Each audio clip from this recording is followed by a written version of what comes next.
So I think it is fair to say that when it comes to how long most of us have to wait for our Android updates, most of you feel something like this. Why is it that iOS hipsters receive their updates all at the same time, but Android users have to wait forever? Well, friends, I feel your pain and we are going to do something about it today.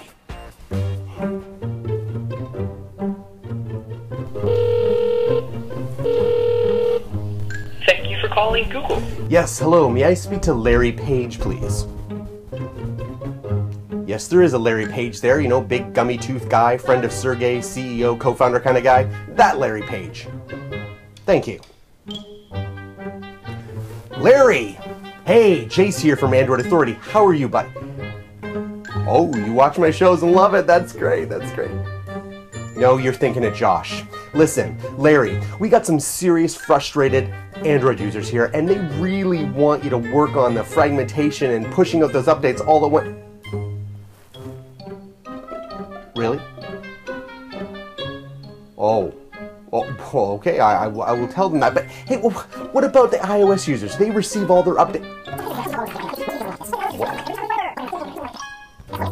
Okay, Mr. Page, I will tell them.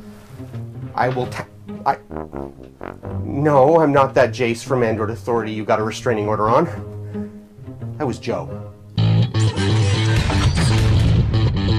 Alrighty, welcome back Android peeps, my name is Jayce, and today I share what I learned about why Android updates take so long to get out to so many people. But first, a brief history lesson. So guys, if you look at the Android version chart below, you can see the Android version history. It started with Android 1.0 and then Android 1.1, but after that, Google called their Android versions by alphabetical code names. They started with Cupcake, Donut, Eclair, Froyo, Gingerbread, Honeycomb, Ice Cream Sandwich, and Jelly Bean, and now, of course, Kit Kat. But what I want to draw your attention to is the fact that as of November 2013, some Android users are still using Froyo. That's like 5-6 versions back. That's crazy. That's the level of fragmentation that's happening on Android, and we're going to talk about why. What I learned is that Android has to go through 3 major processes before that update is finally released to the end user, and here's step 1. So the first thing that needs to happen is that the chipset makers need to provide what's called a hook or code that allows the operating system to communicate and thus control the hardware components. Of course, those hardware components are a little bit different for every device, so that adds time. Not only that, but there's different chipset manufacturers. You have Qualcomm, Texas Instruments, Samsung, Nvidia, etc. All of them take their own separate time to build these hooks, but it's generally accepted that these hooks should take anywhere from 4 to 8 weeks, and thus that takes us to the second stage. In this stage, the software stack is passed on to the manufacturer of the rest of the phone, and of course, each hardware is a little bit different. It has slightly different components, and that software needs to be customized to meet those components. Add to the fact that they have the carrier-related apps that need to be included, so they can't just take TouchWiz and slap it on all their devices and push it out. Those devices are slightly different. Samsung has how many different devices, and they all have slightly different needs. They can't just push it out all at once. But Nick Darcolo from Samsung stated that it takes on average 6 to 8 weeks from when they receive the release from Google to when they can pass it on to the carrier, which is the final step and by far the most time consuming.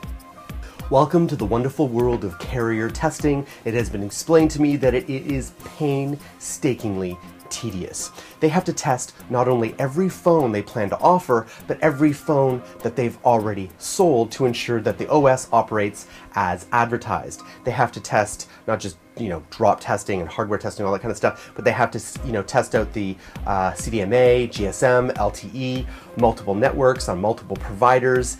It's very complex. So it comes down to the bottom line is, if you are a business in the business of selling new phones, where do you want to apply most of your limited resources? On new phones. So if I have, this old Galaxy Note here, I'm going to be at the end of the update line if I get the update at all.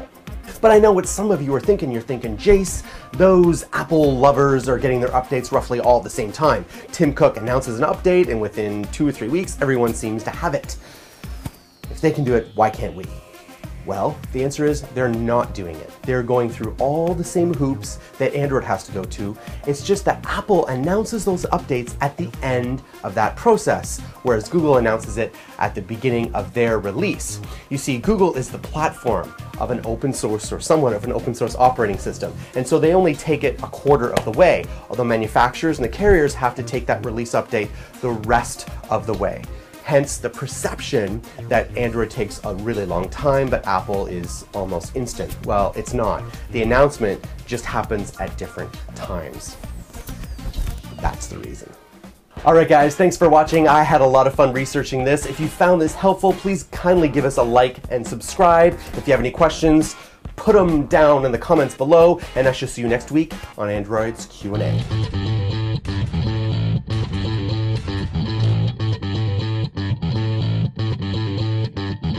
Larry, I love your yacht. Love it.